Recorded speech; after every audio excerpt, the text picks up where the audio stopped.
When you have piles of money like the Saudis do, and when you've got your hate-ons and all lined up in a row, then it is easy enough to get the sponge brains of our children to soak up the doctrine of violence through the books they're handed out in school, where Jews are apes and Christians are swine.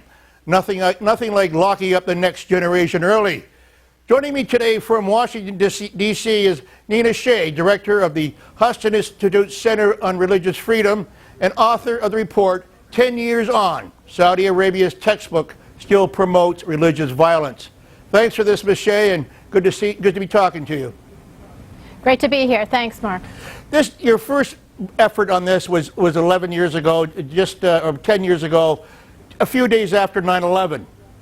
Am I correct in the first report of this?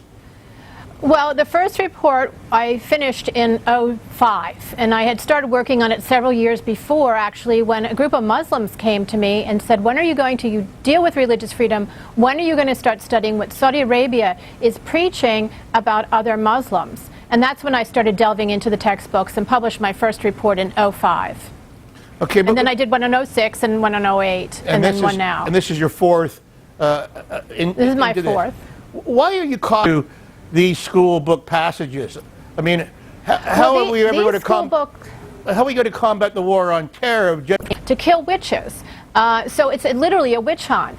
But, you know, basically what they're teaching is a worldview that the Jew and the Christian are enemies of the believer, the Muslim believer. And that is one of the direct quotes.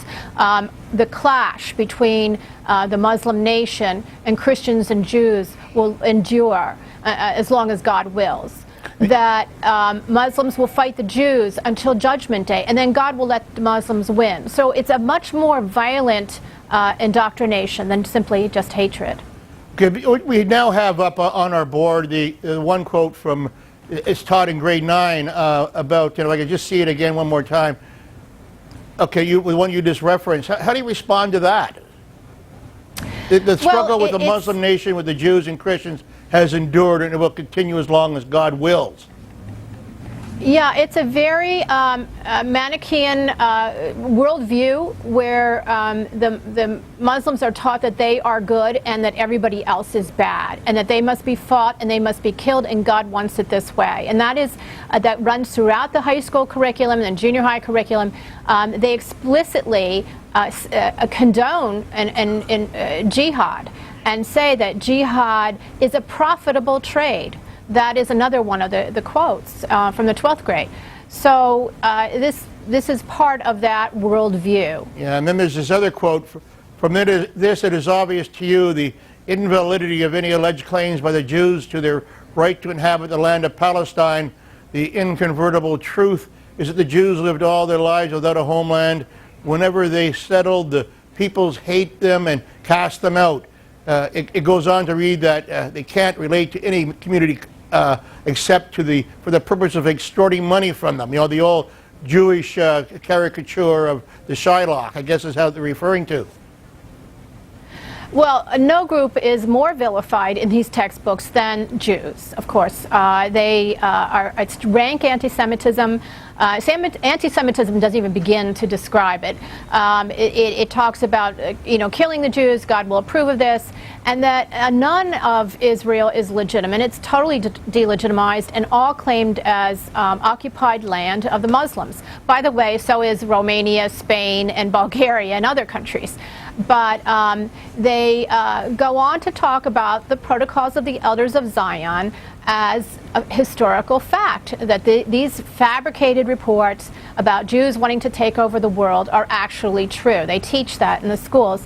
I was in Riyadh this year. I spoke with the education minister, and I spoke with the Islamic Affairs minister, who is in charge of these religious textbooks, and asked him, why is this in here? That's not even part of religion, of Islamic religion. Why is that taught in this textbook on religion? And the justice minister told me that his father had it around the house, the Protocols of Elders of Zion, in Saudi Arabia, in translation. Very few books are. And it's a very old part of Islamic culture. That's why it's in those books. Oh, I see. But the problem here with Saudi Arabia is the fact that it has so much wealth. these textbooks are not just staying within the Saudi community. They're being shipped around the world to every Muslim community that wants to have their hands on them, and Saudis paying the total cost of these things.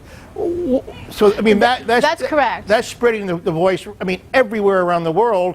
Anybody who can read Arabic can pick this up, and maybe it's going to be translated. I don't know either. But what's the U.S. government thinking of this? What is there anything they're doing to combat this? Well, the U.S. government will bring it up to the Saudis year after year, and every year the Saudis don't defend it. They don't say, well, this is proper, this is appropriate.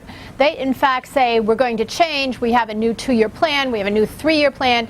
When I was in Saudi Arabia this year, they're saying they have a new 5-year plan. So they keep promising to change these to the State Department. But have you seen any mellowing in the text at all in the last 5 years? No, I haven't. No, and that's what's so disturbing. And as you put, no, I have not. There's no substantial change. It still talks approvingly of jihad and of killing and struggling against these other religions. And as you pointed out, it's not just the 5 million Saudi students who are in school. It's on the website of the Ministry of Education, so that anybody can download these around the world, and they ship them through their embassies to schools throughout the world, to Islamic schools. So it's very, very subversive. It is subversive. And Nita Shea joining us from Washington, I appreciate that very much. It is kind of scary, isn't it? And I appreciate your insights, and thanks for putting this out so it came to our attention. I appreciate it. Thank you.